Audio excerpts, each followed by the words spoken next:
Salam, qəbulda iştirak etmiş suallarla davam edirik. Tərəfi 15 olan rombun diaqonalları cəmi 42 olarsa, rombun sahəsini soruşur. Rombun deyir ki, diaqonalların cəmi, yəni D1 üstəgəl D2 bərabərdir 42-yə və A-nı da 15 veriblər. Biz bilirik ki,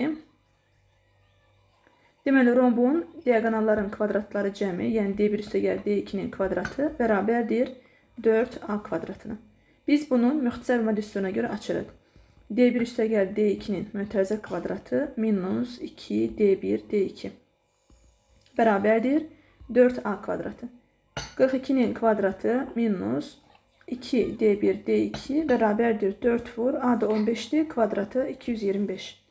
Buradan 2D1 D2 bərabərdir 42'nin kvadratı minus 4'ü 225'e vuranda 900.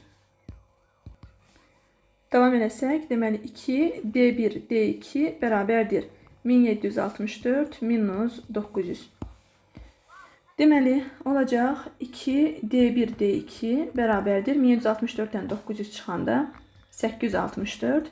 Buradan D1 D2 432. Bizdən sahəsini soruşur. Rombun sahəsi diaqonalları hasilinin yarısına bərabərdir. Yerinə qoysaq 432-ni 2-yə böləndə verir bizə 2 dəfə 216. Yəni Y variantı.